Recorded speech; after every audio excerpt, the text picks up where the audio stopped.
Hello friends, നമ്മൾ ഈ കടൽ പോകുന്നവരെ കുറച്ച് പേര് ഈ ട്രോളിംഗ് നിരോധന സമയമാകുമ്പോൾ വള്ളങ്ങളിൽ പോകും.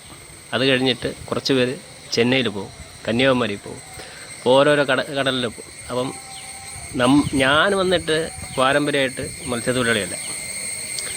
ആണ് സാധാരണ ബിൽഡിംഗ് പണി ഹെൽപ്പറായിട്ട് പോകുന്നത്. ഇൻ്റർലോക്കിൻ്റെ പണിയെടുത്ത് ചെയ്തിട്ടിരുന്ന്, പിന്നെ സിമൻറ്റ് കട്ടള ജനൽ അതിൻ്റെ പണി.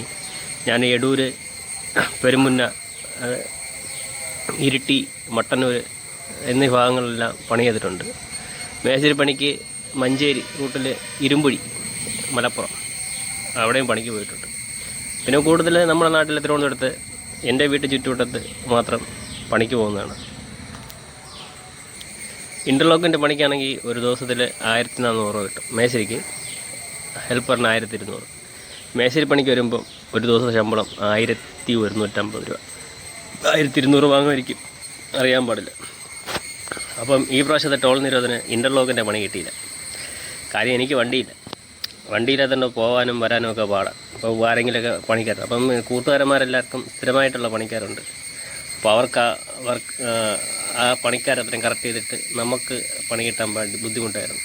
അപ്പം ഈ പ്രാവശ്യം കിട്ടിയ ഒരു പണിയെന്ന് വെച്ചാൽ, എനിക്കിവിടെ എൻ്റെ നാട്ടിൽ ഒരു കാളേശ്വരി തിയേറ്ററുണ്ട്. അതിൻ്റെ തൊട്ട് ബാക്കിലായിരുന്നു പണി. ഇതാ കോൺക്രീറ്റിൻ്റെ പണിയാണ്. മതിൽ കോൺക്രീറ്റാണ്, 2 സൈഡും. ഇതൊക്കെ അവർ നേരത്തെ പണി ചെയ്തായിരുന്നു. ഞാനിപ്പോൾ വന്നേ ഉള്ളൂ, ഒരാഴ്ച കൊണ്ട് ഇവിടെ മൊത്തത്തിലുള്ള പണിയാണ്. ബെൽറ്റടിയും കോൺക്രീറ്റും കാര്യമായിട്ട് അങ്ങനെ മുന്നോട്ട് പോകുന്നു. അത് തച്ച് പണിയാണ്. തച്ച് പണി എന്നാൽ സാധാരണ നമുക്ക് കോൺക്രീറ്റ് ചെയ്യുകയാണെങ്കിൽ ഒരു 10 കൂട്ടോ 15 കൂട്ടോ അല്ലെങ്കിൽ 20 കൂട്ടോ 40 50 കൂട്ട് കൂട്ടാണെങ്കിൽ നമുക്ക് ഉച്ചയാകുമ്പോൾ തീർത്തിട്ട് പോകാം. ഇവിടെ അങ്ങനെയല്ല.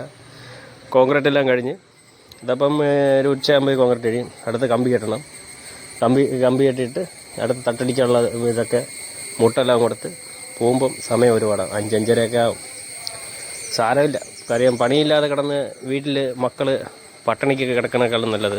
നമ്മൾ ഒരു വർഷത്തിൽ 2 മാസം വെറുതെ വീട്ടിൽ കിടക്കുന്ന നേരത്തിന് വീട്ടിലും മക്കൾക്ക് ആഹാരം കിട്ടാതെ, നമുക്ക് ആഹാരം കഴിക്കാൻ പറ്റാതെ, അവരുടെ വിഷമങ്ങൾ കാണാതെ, ട്യൂഷൻ ഫീസ്, സ്കൂളിലുള്ളത്, പിന്നെ വീട്ടിൽ ചിലവ്, ചിട്ടി, ലോണ്, ചപ്പ് ചവറ്, അങ്ങനെ ഒരുപാട് കാര്യങ്ങളുണ്ട്. അപ്പോൾ ഈ ചുമ്മാ വീട്ടിൽ കിടന്ന് തിന്നുകൊണ്ടിരിക്കുമ്പോൾ നമ്മളതിൽ എന്തെങ്കിലും ഉണ്ടെങ്കിൽ അത് തീർന്നിട്ട് പോകും. പിന്നെ അടുത്ത് ആൾക്കാരുടെ അടുത്ത് നിന്ന് കടം വാങ്ങിച്ചിട്ട് അടുത്ത് പിന്നെ കടൽ പണിക്ക് പോയിട്ട് ആ കടങ്ങളെ മീറ്റി 10 പേരെടുത്ത് ഏറന്ന് എന്തിന് ജീവിക്കണം?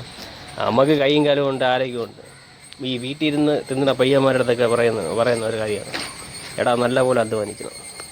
ഓക്കെ, നല്ലപോലെ അധ്വാനിച്ചിട്ട് എന്ത് പണിക്കോ, മോഷണം പോയിട്ട് ബാക്കി എല്ലാ പണിക്കും പോകണം. ഒരു നാണവും മാനം വിചാരിക്കുക. എച്ചില എടുക്കണം, ഹോട്ടലിൽ എച്ചില എടുക്കണം, എച്ചില എന്ത് പണിയായിരുന്നാലും ശരി തന്നെ മാന്യമായിട്ട് എല്ലാ പണിയും ചെയ്ത് ജീവിതത്തിൽ കുടുംബത്തെ നോക്കണം.